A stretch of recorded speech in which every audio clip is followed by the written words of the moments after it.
My name is Janny Whitaker. I'm 28 years old. At my birthday party, my sister dropped my cake on the dining room floor and told 11 witnesses, "You deserve to know. We never loved you." I turned to my parents. My mother looked away and said, "You should have known."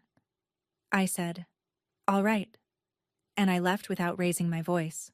What none of them knew was that my grandmother had been preparing for this exact night since 2018. She'd hidden something in a clock she gave me when she died. 6 years, I owned it. 6 years, I never opened it. The morning after the cake hit the floor, 43 missed calls, 126 texts. Too late. I was already at a lawyer's office at 6 in the morning.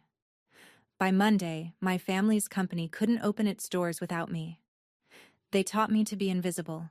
They forgot to ask what an invisible woman could do. If you've ever been the daughter who carries the family while everyone else takes the credit, you already know how this story ends. Subscribe before this gets to the part where I open the clock. You'll want to be here for what fell out. The dining room at my parents' house always looked better at night. Mom had set the table herself.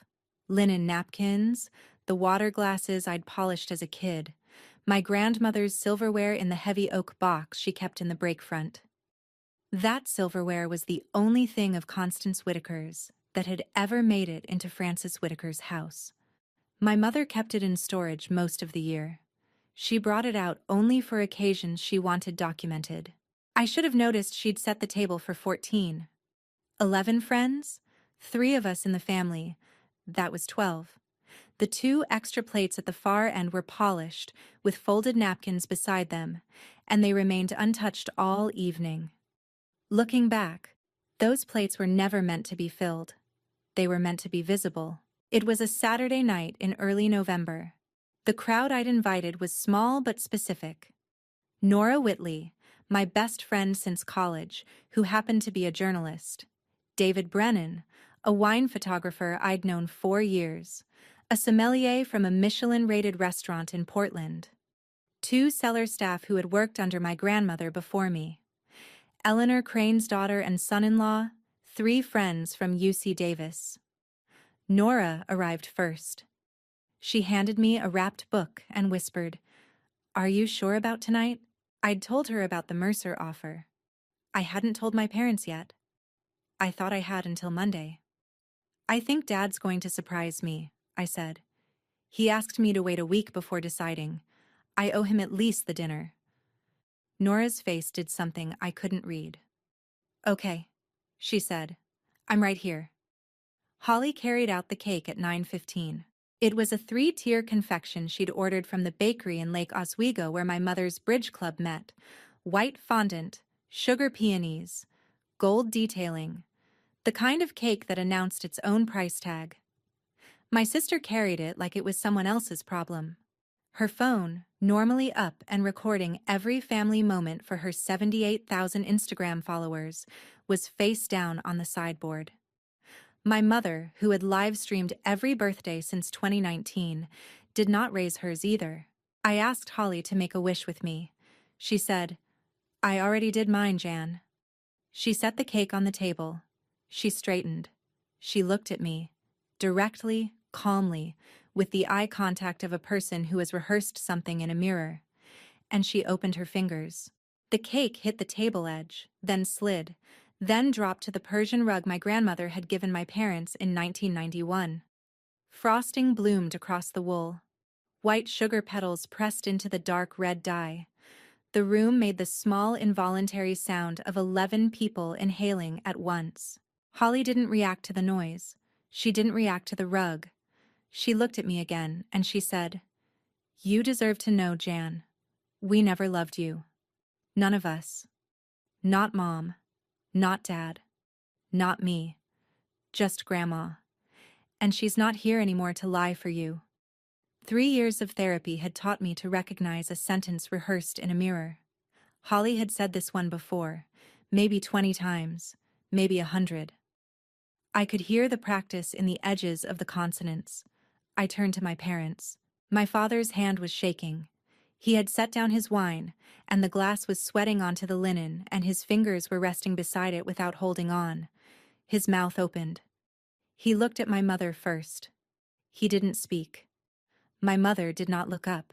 She studied her own folded hands as if they had become unfamiliar to her. When she spoke, her voice was the same cool, measured voice she used to ask the housekeeper to use the good silver. "Janny," she said, "you should have known. We were going to tell you eventually. Holly is just more direct." My father's hand was shaking. My mother's wasn't. That told me everything. I scanned the 11 faces around the table. Nora was already standing, already coming toward me. David Brennan, the photographer, had picked up his phone and was holding it close to his chest, lens tilted just enough toward the table. He wasn't filming for fun. I didn't know what he was filming for. I only knew his hands were not surprised. The sommelier had set down her glass with a small, definite click. The Cranes, Eleanor's daughter Margaret and her husband David, were standing in the back of the room like witnesses at a deposition. 11 people had heard my mother say I should have known I wasn't loved. 11 people had watched my father stay silent. 3 of them were in the wine industry. By Monday, all of them would matter. I set down my napkin. I thanked the people who had come. I walked to the entryway and lifted my coat off the hanger. The cashmere coat my grandmother had given me at 22, the one I'd never been able to leave at her house. Nora followed me to the front door. "Jan," she said, "what just happened?" "I don't know yet," I said, "but I know they planned it." I drove home with the radio off. The dashboard clock read 9:47. I didn't cry. I didn't call anyone. I didn't post anything. I went home and I stared at my grandmother's grandfather clock, the one she'd given me 6 years ago, the one that had stood in the corner of my living room and chimed every quarter hour I'd lived in that apartment. And for the first time in my life, I wondered if she had been waiting for this night. My grandmother bought her first vines with money she'd saved from teaching high school chemistry for 9 years. 40 acres in the Willamette Valley, paid for in 1962, when banks did not loan to women. She was 29. She told me once, sitting on the back porch with a glass of her own Riesling, "Janny, the dirt doesn't care if you're a woman." That line is in my head every morning I wake up.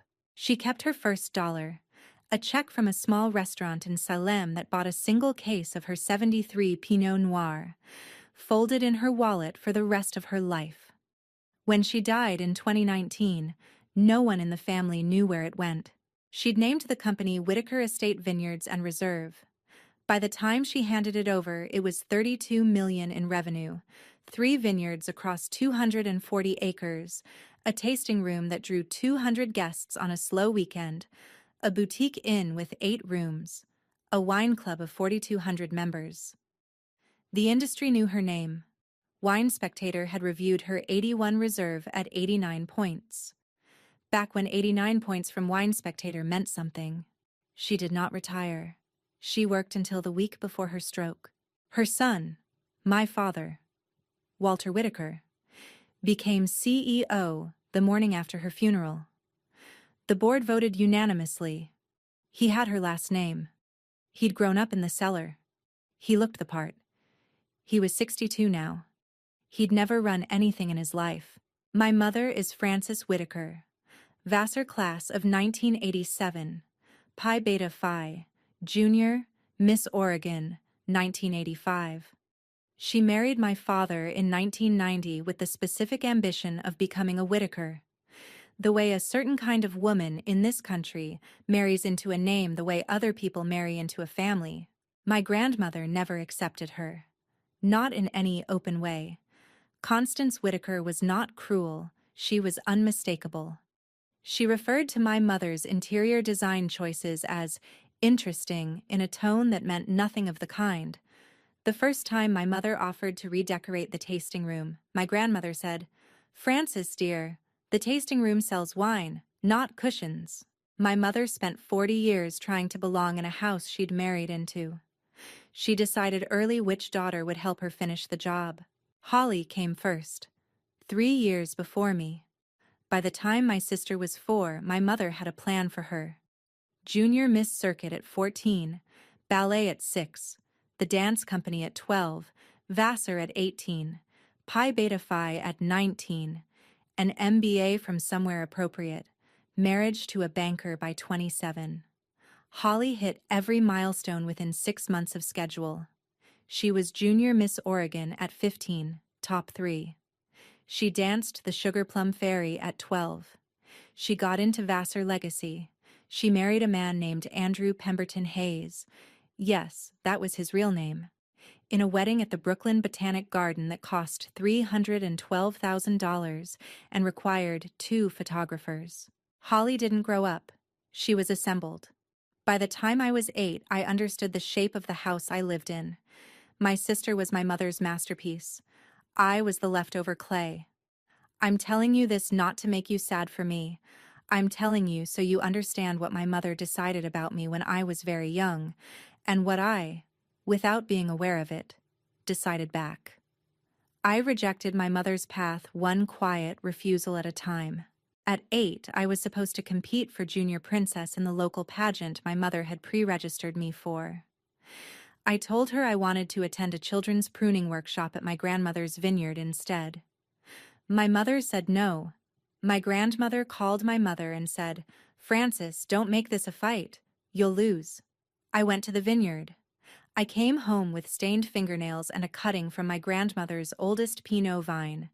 I planted it in the garden. My mother had it pulled the next week. At 12, I quit ballet on the day of my final recital. I asked my grandmother to teach me to read a soil report. She said yes. My mother stopped speaking to me for a month. My grandmother said, "Frances will get over it. Soil doesn't." At 17, I turned down Vassar. I'd gotten in Legacy. I went to UC Davis instead. Viticulture and Enology, the program my grandmother had once dreamed of attending in the 50s before the program admitted women. My mother told her bridge club I was taking a gap year. I never came home for that gap year. I just kept going to school. At 22, I was supposed to be maid of honor at Holly's wedding. My mother had picked the bridesmaids' dresses. I was due in London that week for the International Wine Trade Fair, where my grandmother had reserved a seat for me at a masterclass on Burgundy I'd been studying for 3 years. I went to London. Holly's wedding album does not contain a single photo of me. My mother didn't hate me. She couldn't accept that I existed as proof her path wasn't the only one worth choosing. Holly extended Frances. I disproved her. My choices weren't rebellions. They were the slowest, quietest no a daughter can give a mother. And my mother heard every one of them. My father knew. My father always knew. He knew my grandmother had trained me from the time I was small.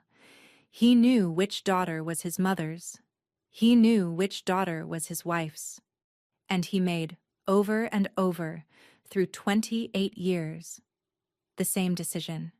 He kept the peace. He chose not to choose. He let my mother arrange the household, and he let my grandmother arrange me, and he stayed comfortable in the gap between them. Once, when I was 19 and home from school for Christmas, my father had a few too many glasses of his own reserve and said to me, "Janny, you have your grandmother's eyes. I'm sorry that's not easier for any of us." Then he stood up, refilled his glass, and went to the den. We didn't talk for the rest of the holiday. Some men inherit timidity the way others inherit blue eyes.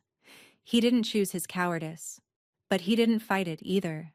And in a family where a daughter is being slowly disqualified from love, a father's silence is the loudest endorsement. That was the house I grew up in. 2 daughters. One mother who had chosen which of us mattered. One father who agreed by not disagreeing. And one grandmother, gone now for 6 years, who had been quietly designing my survival the entire time in ways I would not understand until I opened the back of a clock. My grandmother died on September 14th, 2019. The funeral was small. The will reading was the next day, in Bernadette Ashford's office in downtown Portland. Bernadette had been my grandmother's estate attorney for 32 years. She wore a navy suit and silver earrings my grandmother had given her in 1996. She read the will in a voice that did not change inflection, the way good lawyers read wills. My father inherited the company. The board confirmed him as CEO that afternoon, ceremonial and unanimous. My mother inherited a piece of land my grandmother had bought in Ashland in the 70s. About $90,000 worth, my grandmother's quiet way of acknowledging that Frances was, technically, family. Holly received a vintage jewelry case my grandmother had owned since the 60s, and a small wine cabinet, and $12,000 in cash. I received a grandfather clock. I'm being literal. A mahogany grandfather clock. 6 feet 4 inches tall. Westminster chimes. Roman numerals. Built in 1907. Restored in 1962. The year my grandmother bought it. The same year she planted her first vines. It had sat in the corner of her office for 57 years. She had specified, in handwriting, that it was to be moved to my apartment within 7 days of her funeral. My mother did not handle it well. "A clock," she said in Bernadette's office, loud enough that the receptionist heard. "She gives Jan a clock?" Holly, beside her, laughed once and said, "At least it's not the vineyards." My father said nothing. My mother thought it was an insult. I thought it was my grandmother's last act of love. 6 years later, both of us would learn we were half right. I joined Whitaker Estate 2 weeks after the funeral. Operations coordinator. $58,000 a year. I'd been working at a small winery in McMinnville for 6 months out of UC Davis, and I left without notice when my father called and asked me to come home. I didn't ask for the title. I didn't ask for the pay. I came because my grandmother had built that company, and she was no longer there, and someone had to keep it standing. That same year, my sister was promoted. Holly had been doing freelance marketing for a Portland real estate firm. She had no wine credentials, not WSET Level 2, not even an introductory sommelier course. My father appointed her chief marketing officer of Whitaker Estate at a starting salary of $185,000 a year. She took the job. 3 months later, she'd repainted the tasting room and launched an Instagram account for the inn. For 6 years, I told myself the salary gap was about experience. I was lying to myself. It was about which daughter my mother wanted seen. Holly didn't know the difference between a Pinot Noir and a Pinot Gris until she was 31. By then, she was the face of the company on Instagram. She'd done a wine enthusiast photo shoot in 2023.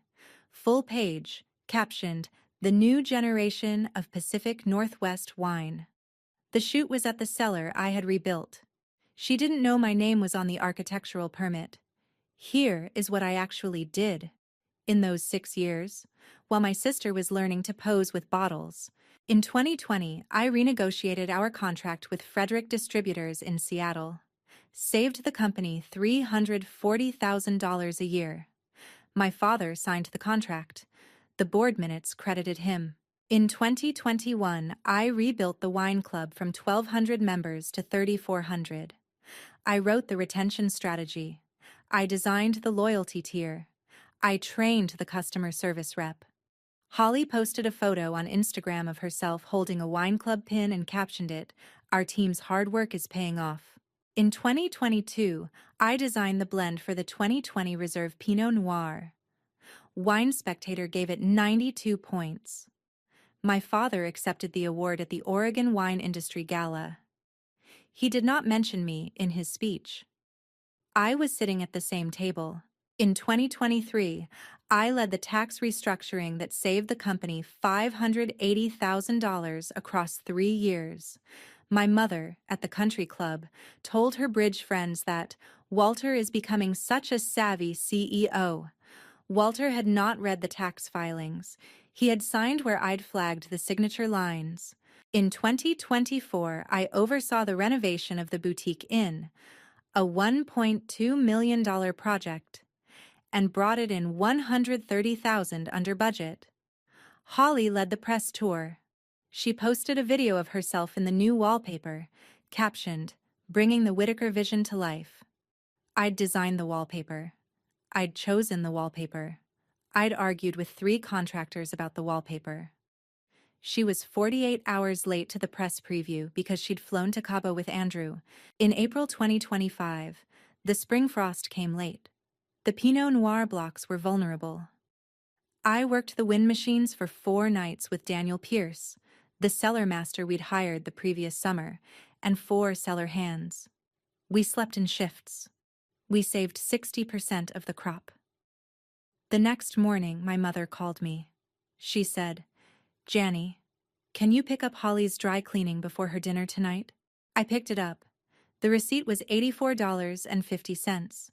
Holly's silk Carolina Herrera dress, dry cleaned 3 times because she'd spilled wine on it at a tasting. I kept the receipt. I keep it still. I keep it because someday I needed to remember the exact price of being invisible.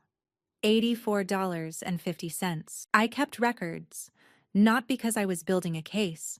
I kept records because I needed someone, even if it was only my own future self, to know what had happened in that company. I bought a binder. I labeled it Operations Improvement Records, 2019 to 2025. By the spring of 2025, it was 380 pages. I wrote on the inside cover in my own hand, for Grandma. What I did not know, what I would not know until November of that year, was that I was not the only person keeping records. Eleanor Crane, my grandmother's cellar master for 38 years, had retired in 2024. She was 78. She had also kept a notebook. She had been keeping it since the morning of my grandmother's funeral. 380 entries in her own handwriting of every operational decision I had made and my father had signed credit for. She had kept it because, 3 days before my grandmother's stroke, my grandmother had asked her to. Bernadette Ashford had a folder labeled Whitaker, Constance, January file. It contained 16 versions of trust documents my grandmother had drafted between 2014 and 2019. The 17th version was the one she had executed 3 weeks before she died. Nora Whitley had been taking notes since 2021. She told me later, "Jan, I started writing it down because I knew, eventually, you'd need a witness who hadn't been related to anyone." 3 women had been watching for 6 years. None of them had spoken yet. They had been waiting for me to ask. I just hadn't known to ask. In September 2025, a woman named Catherine Morrow at Pacific Business Quarterly called me. She was a senior business reporter. She told me she'd been pitching a profile on Whitaker Estate to her editor for 4 months, and the editor had finally said yes. She asked if I would talk to her. I said yes. I did not tell my father. I did not tell my mother. I did not tell Holly. The article ran in the September issue. 8 pages. Cover line: The Quiet Vintage, How Jan Whitaker Saved a Heritage Winery Without a Single Press Release. Catherine had interviewed 4 distributors, 2 master sommeliers, 3 former cellar staff, 1 competitor CEO, and Eleanor Crane. The quote that ran on page 2 was from a master sommelier named Carla Bianchi at a 3 Michelin star restaurant in Manhattan. She said, "If Jan Whitaker ever leaves Whitaker Estate, the wines will tell us first. The numbers will tell us second. The press release will be last." I read the article in my apartment, alone, on a Sunday afternoon.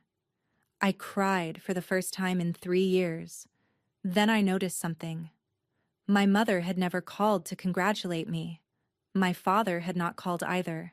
Holly had not posted about it on Instagram, the way she posted about every other piece of press the family received.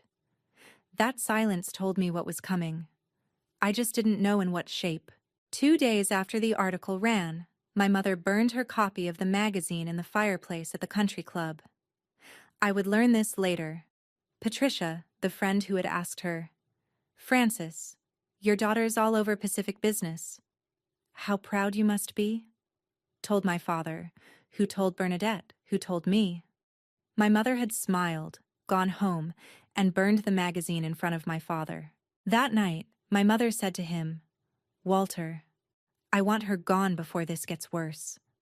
My father said, "Francis, she's our daughter." My mother said, "She's becoming her grandmother." My mother's worst fear was never that I'd leave. It was that I'd succeed in a way she couldn't take credit for. In October, Wine Enthusiast published its regional feature, Notable Voices in Pacific Northwest Wine 2025. I was on the list. Holly was not. Holly had pitched herself to the magazine 4 months earlier. The editor had passed. I learned later that my sister had texted my mother an hour after the issue posted online. "Did you see we? They picked Jan over me. After everything Brand has done for that company. After everything I have done." My mother's reply was, "Holly, sweetheart, we're going to fix this." I did not see those texts in October. They would surface later. But that text, the certainty in "we're going to fix this," that was the moment my mother decided what would happen at my birthday. In early November, Maxwell Reeves called. Maxwell Reeves is the CEO of Mercer Wine Group. Mercer is based in Sonoma, 6 estates, $180 million in annual revenue. He had been recruiting me, gently and persistently, for 14 months. He told me later, the day I signed, that he had read the Pacific Business Profile and known I was ready before I did. The offer was Chief Operating Officer, $245,000 a year, 4% equity vesting over 4 years, a signing bonus of $25,000. Mercer would sponsor my Master of Wine program tuition, $14,000 a year, an investment in my career that my own family had refused to make. Office in Sonoma, with dual residency in Sacramento. Start date, January 2nd, 2026. I told my father in his office on a Tuesday. I closed the door. I said, "Dad, I think I need to take it." He went pale. He sat down. He said, "Janny, please, give me a week. Don't tell your mother yet." I said, "Why?" He said, "Because I can't lose you both, you and Grandma, without trying." I gave him the week. I never should have. He used it to plan something I never saw coming. 2 weeks before my birthday, my father, my mother, and my sister met at our country club bar. They drank 4 glasses of Sancerre between them. My mother put the bar tab on the company card. The receipt, $86, would route through my bookkeeping department 2 weeks later, and I would sign off on it without reading the venue line, because by then I was preparing for my birthday and trying not to think about the offer letter in my apartment safe. The conversation, as Bernadette would later reconstruct from a recording David Brennan didn't know he was making. Brennan had been seated at the bar, 2 stools down, scrolling his phone, went like this. My mother said, "If John leaves with the article still warm and the Mercer offer in her pocket, the industry will say Whitaker is dying. Wine Spectator will smell it. Distributors will leave.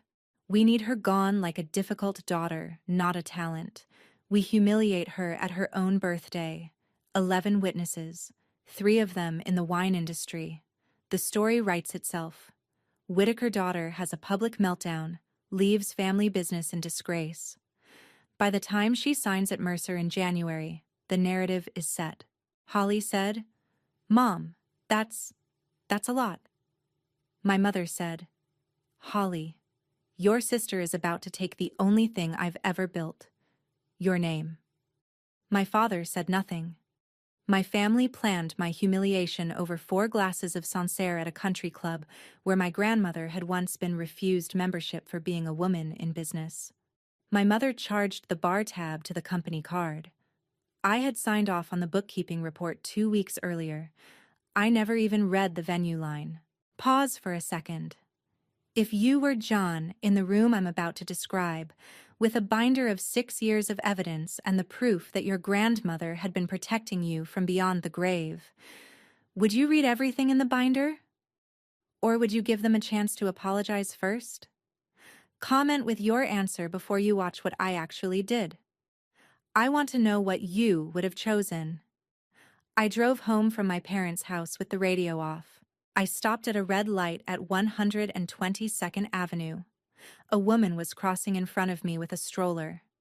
Her toddler was reaching up, fussing for something. A snack, a toy, a hand.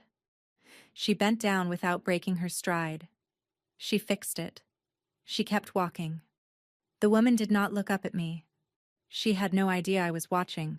For the first time in my life, sitting at that red light, I let myself ask a question I had not allowed myself to ask in 28 years. Is that the thing I never had?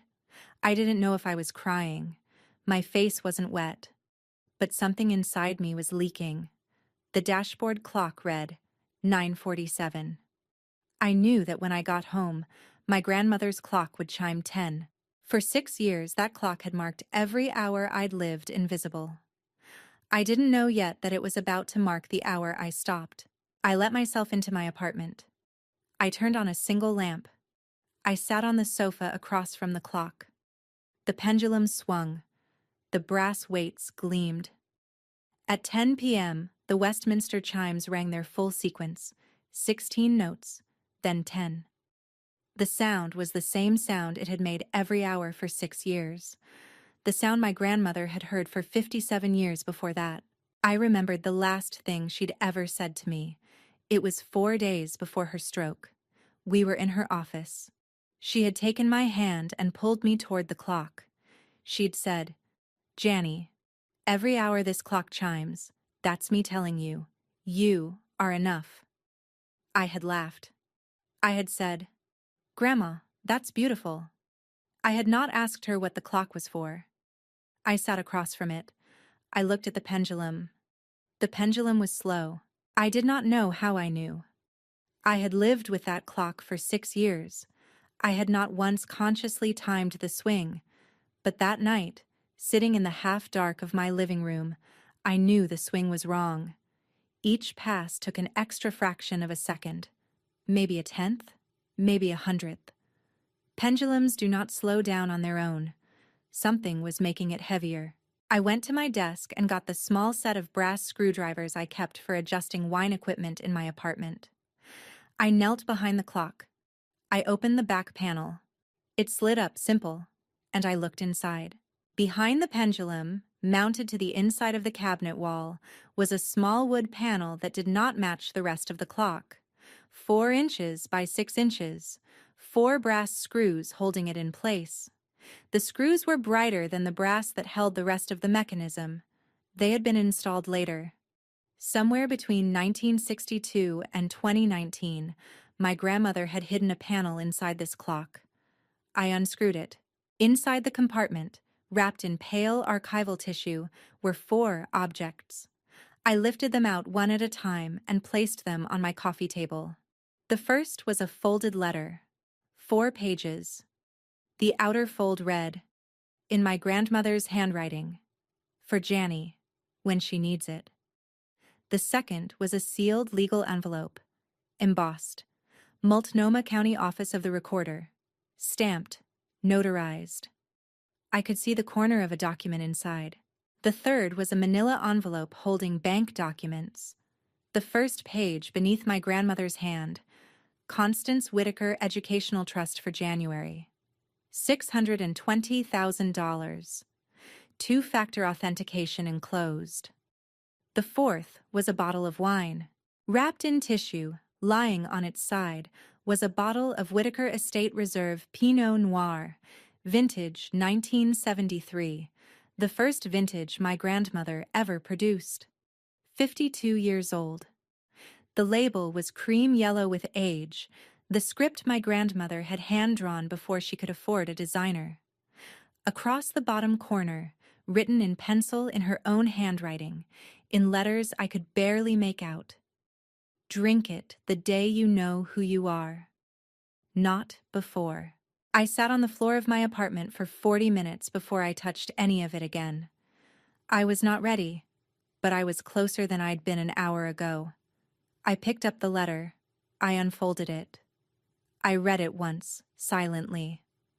I read it again, out loud, to no one, because I needed to hear my grandmother's words in my own voice. I will not paraphrase what she wrote. I will give it to you the way I read it. Janny of mine, if you're reading this, they've done what I was afraid they'd do. I watched your mother for 28 years. Frances doesn't hate you. She just couldn't accept that you weren't a copy of her, the way Holly is. You proved a different path was possible, and her ego couldn't survive it. Your father is weak. I am sorry I raised a weak son. I tried, I failed. Don't blame him. But don't save him anymore either. Holly is your mother's product. She doesn't have malice. She just has never had to stand on her own. She'll learn, but not from you. I prepared 4 things. Each one is a choice, not an order. Use them or burn them. I ask nothing. I only wanted you to have a choice. The thing I never had at 28. Every hour this clock chimes, that's me telling you, you are enough. You always were enough. You are the most beautiful thing I built in 84 years. And I built 240 acres of vines. With my love, all of it, Grandma C. The letter was dated August 22, 2019, 3 weeks before her stroke. I held the letter for an hour. Then I held the bottle for another. I did not open the bottle. I was not ready. But I knew now what the bottle was for. And I knew now what the letter had been telling me for 6 years from the corner of my apartment. Every hour. Every quarter hour. Outside, the city was sleeping. Inside, my grandmother's clock kept time the way she had wanted it to. Every 15 minutes, she said, "You are enough." I had stopped being able to hear her. Not anymore. At 4:08 in the morning, I emailed Bernadette Ashford. The subject line read, "Activating Succession Protocol." The body was 4 sentences. Bernadette, this is Jan Whitaker. My grandmother's letter mentions you.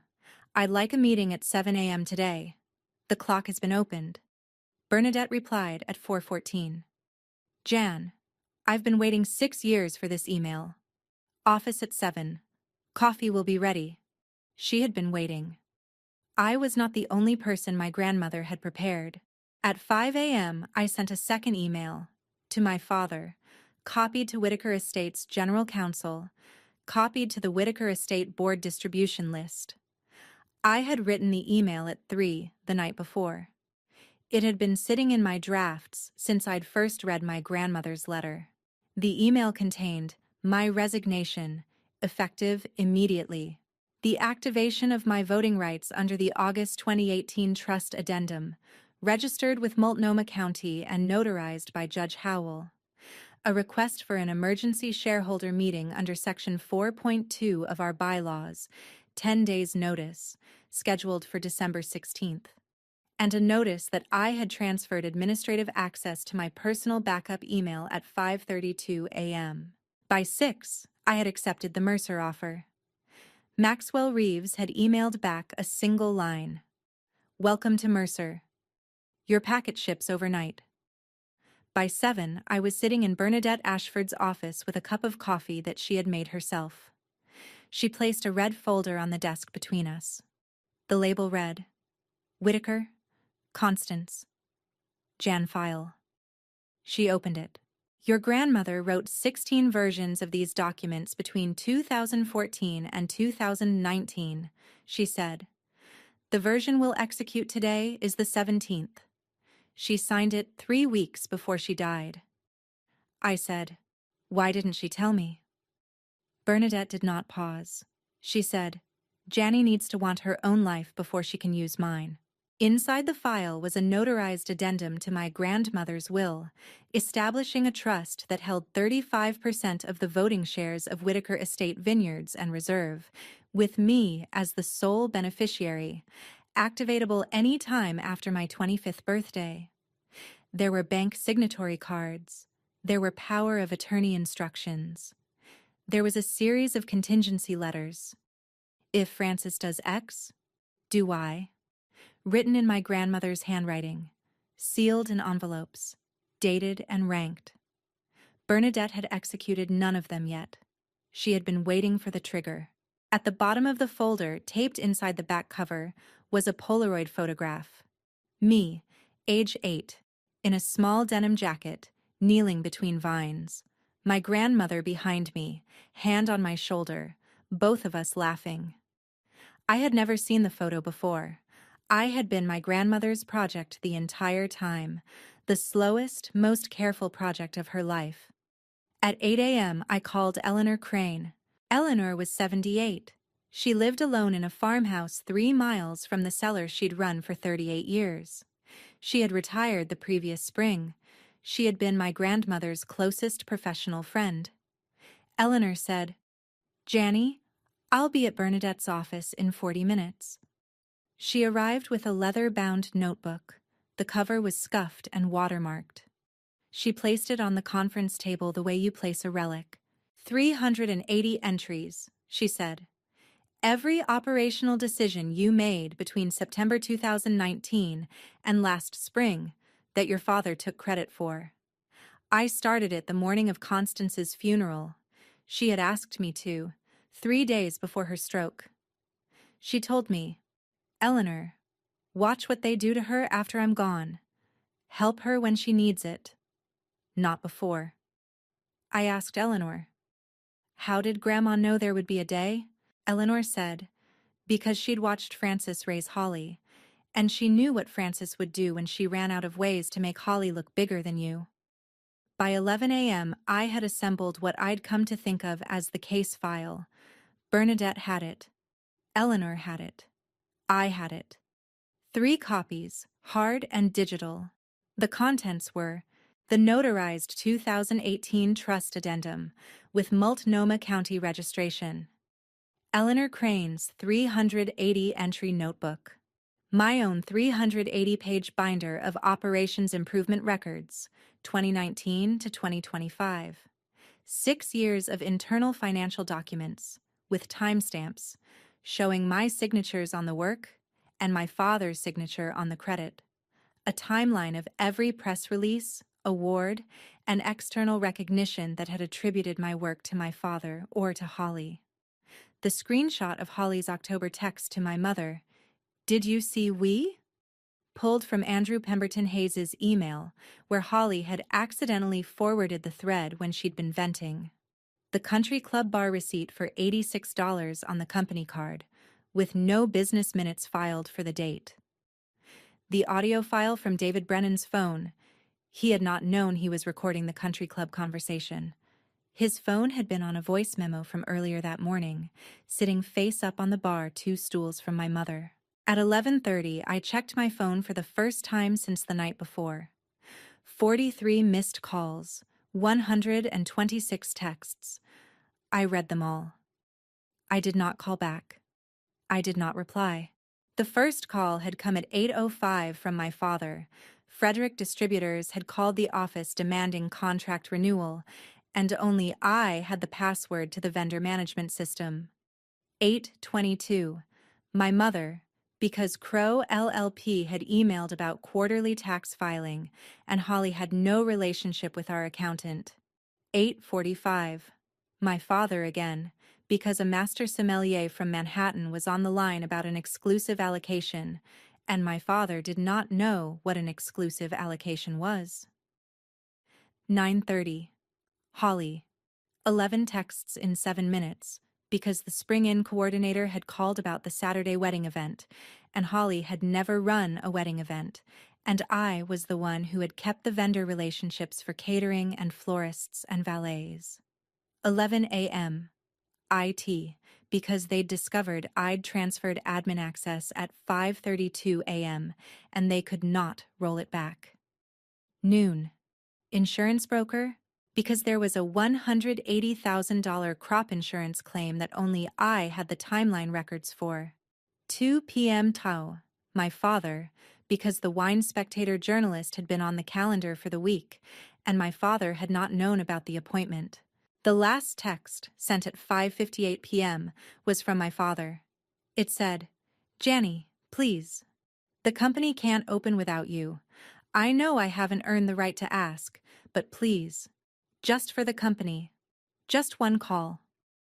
I had spent 6 years answering every text my family sent within 10 minutes. I had spent 28 years being available. That morning, I learned what too late actually meant. It wasn't a punishment. It was a boundary I should have set in 2019. 6 years late was still better than never.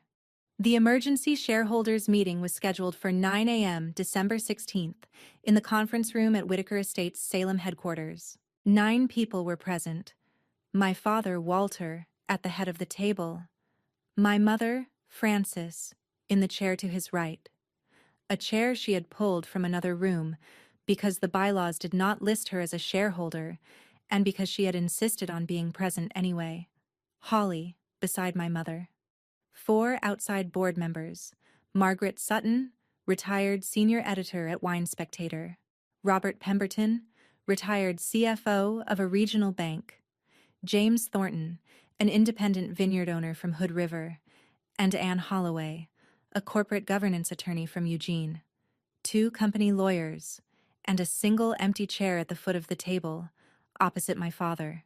At 9:02, Bernadette Ashford and I walked in. I sat in the empty chair. Bernadette stood.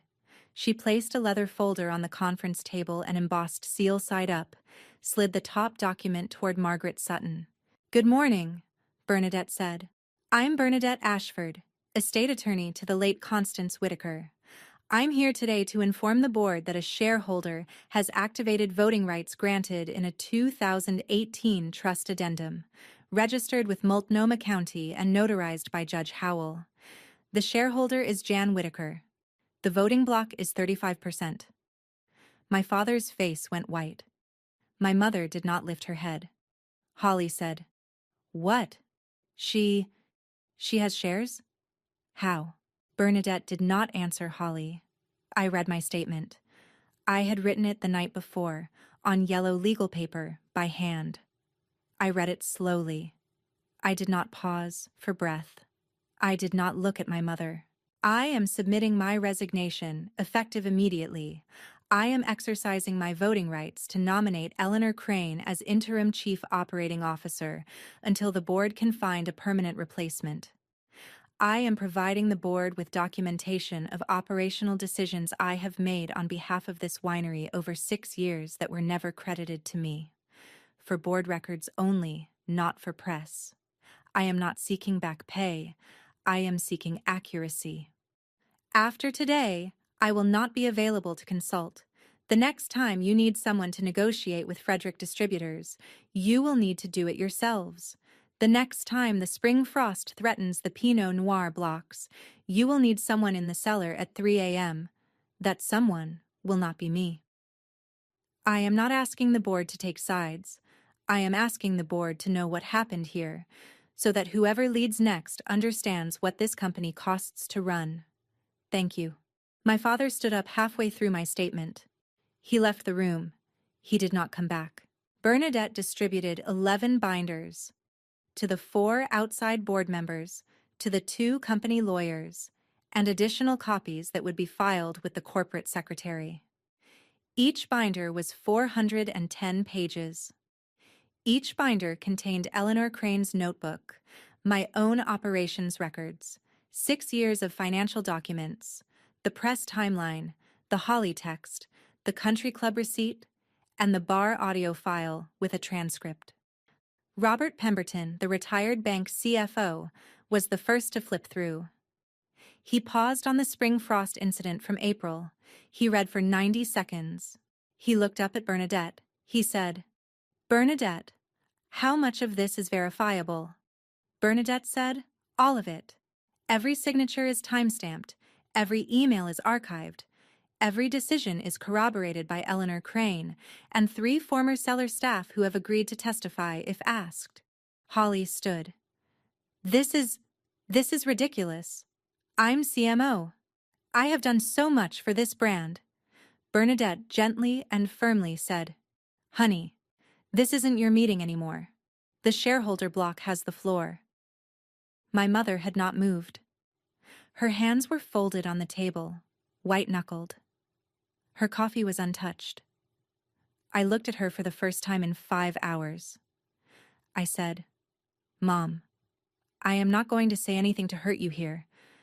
I just need you to look at me." She did not look up. I said, "All right." Margaret Sutton called for a vote on my nomination of Eleanor Crane as interim COO. The vote was 4-1. My mother voted no. Eleanor was confirmed. My resignation was accepted, effective immediately, by unanimous board action. The meeting adjourned at 10:47 a.m. Margaret Sutton stayed in her seat as the room emptied. She watched my mother gather her purse. She watched my father's empty chair. As Holly was leaving, Margaret said, in a voice that was clear and old and patient, "Walter, Francis Holly, the board will need to discuss next steps without family present. Please leave the room." By 11, my family had been removed from a meeting in their own building. I watched my father walk to his car alone through the conference room window. He did not look back. 3 days later, on December 19th, I posted on LinkedIn. The post was 480 words. "I will not give it to you in full. I want you to find it yourself if you'd like. But I will give you the parts that mattered." I wrote, "After 12 years contributing to a Heritage Oregon winery without public credit, by my choice, until now, I am taking a position at a company that values both my work and my voice. To anyone in this industry who has felt invisible inside a family business, your skill is real even when no one names it.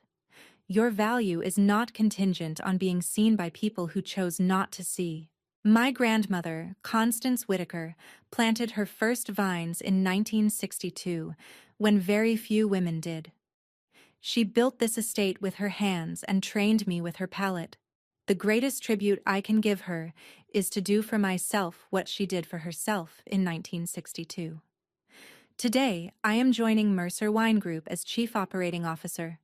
The first wine I will pour on my first day will be from a bottle she left me. I attached one photograph.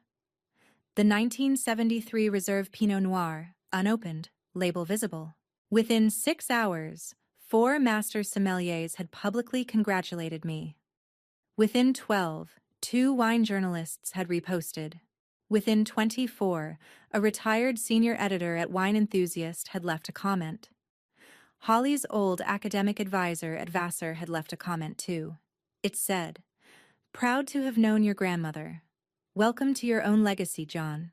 By December 22nd, the post had 52,000 reactions and 3,100 reposts. By Christmas, 3 Whitaker estate distributors had quietly emailed Mercer to ask if I was open to lunch. By New Year's, Frederick Distributors had notified my father in writing that they would not be renewing their contract for 2026. Wine Spectator ran a follow-up story called "Whitaker Estate Loses Quiet Vintage to Mercer Wine Group." Pacific Business Quarterly republished the Catherine Morrow profile with a postscript.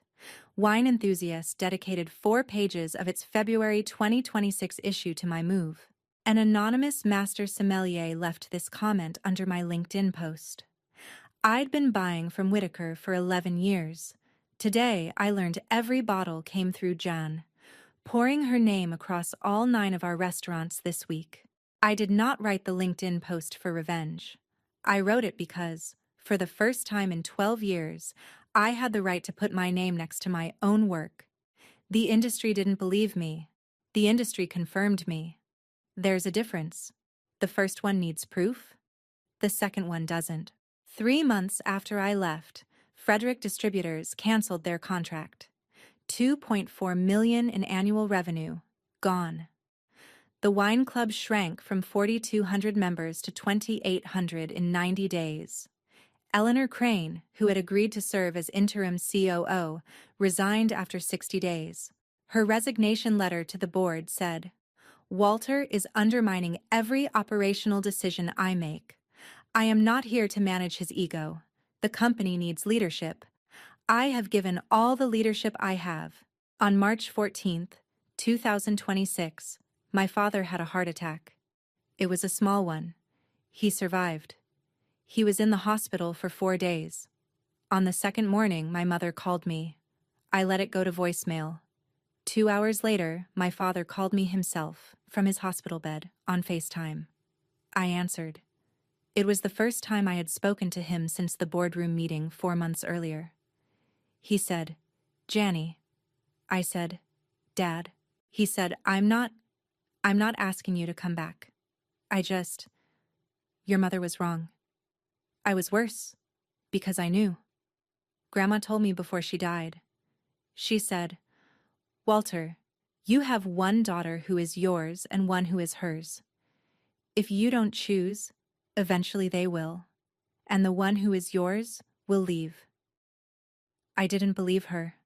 I'm sorry, Janny. I'm so sorry. I did not say anything for a long time. He did not press. I said, "I'll come visit, Dad." Once. No promises. I drove to Portland the next morning. I did not tell my mother or Holly I was coming. I sat in my father's hospital room for 46 minutes. He held my hand for 30 of them. We didn't talk much. When I left, he said, "Janny, the bottle, have you opened it?" I said, "Not yet." He said, "You'll know when." That summer, my mother started therapy. Walter told me by email. He told me she was seeing a woman named Dr. Helena Gardner in Portland twice a week. He told me Dr. Gardner had asked my mother in their first session what she had wanted for me when I was born. He told me my mother could not answer. My mother began writing me letters, one every 2 months. I opened them all. I did not reply. The third letter, in October 2026, said, "Janny, I went to therapy this week. The therapist asked me what I had wanted for you when you were born. I couldn't answer. Holly, I had wanted 3 pages of things for. You, I had wanted nothing specific. I had wanted you to not exist as proof that I had failed at something. I am so sorry. I don't expect a reply. I just wanted you to know. I am beginning to see it. I keep that letter in a small box in my apartment. I don't display it. I haven't burned it. My mother is not going to heal in time to save me. She is healing in time to save herself. That is enough. Her healing is not my project." Holly wrote me 7 letters between November 2025 and March 2027. The first 6 contained the word "but." They were apologies in the shape of an apology. "I'm sorry, but you have to understand. I was wrong, but Mom said. I shouldn't have, but you had been." The 7th letter, in March 2027, was 4 pages long and contained no but. She wrote, "Jan, I've been thinking about the cake. I dropped it, I planned it, I said the words. There is no but. I made you the villain in my own life because Mom needed me to be the hero in hers. I don't expect anything from you. I just wanted to say it out loud, in writing, with no excuse." I called her. We spoke for 22 minutes. We did not see each other. I told her, "You can call me on my birthday, once a year. That's what I have for you right now." She said, "Okay, thank you." She hung up. We have called every November since. 12 minutes. Sometimes shorter, never longer. It is not a relationship. It is the rough draft of one. I am not sure either of us will ever finish it. That is okay. Andrew Pemberton Hayes filed for divorce in February 2026. Holly's marketing firm let her go in April, citing brand integrity concerns. Her Instagram dropped from 78,000 followers to 32,000 by June. Her dental hygienist license, she'd quietly maintained it as a backup, was suspended in August, following a separate complaint I had nothing to do with. By October 2026, she had moved back into my parents' house. She was 33. When my mother saw her on the second floor of the family home, in the same bedroom she had decorated for Holly when Holly was 12, my mother began to see herself for the first time. That is what Walter wrote me. He said, "Frances looks at Holly in this house, and she finally understands what she has done. It is the only mirror she could not break. My family did not fall because I left. They fell because I had been the only thing holding them up." The difference between cause and exposure is a difference my grandmother had understood for years. It is now June 2027. I have been at Mercer Wine Group for 18 months. I was promoted from Chief Operating Officer to Vice President of Operations and Strategy in May. The Pacific Northwest portfolio has grown 23% under my leadership. My salary is $295,000 a year. My equity vests over 4 years. I have not yet earned my Master of Wine. I am still in stage 1 of the program. I have my WSET diploma. I have business cards that read Jan Whitaker, DIP WSET, Vice President of Operations and Strategy, Mercer Wine Group. I work 70-hour weeks. I love 70-hour weeks. The difference between now and before is that someone, many someones, say my name out loud when I do. In January 2026, I founded the Constance Whitaker Mentorship Fund. I seeded it with the $620,000 my grandmother had left me, plus $200,000 of my own, plus $580,000 matched by Mercer over 2 years. The fund is $1.4 million. The mission: scholarships for women entering viticulture, enology, and the wine business. In our first cohort, we funded 14 women. Eleanor Crane, now 80, is chair of our board. The fund's logo is a small grandfather clock face. The chime in our podcast is the Westminster sequence. At our first scholarship ceremony, in summer 2027, a young woman named Penelope Walsh, 19, just admitted to the UC Davis Viticulture Program, just 6 months past the loss of her own grandmother, came up to me afterward. She held the program in her hands.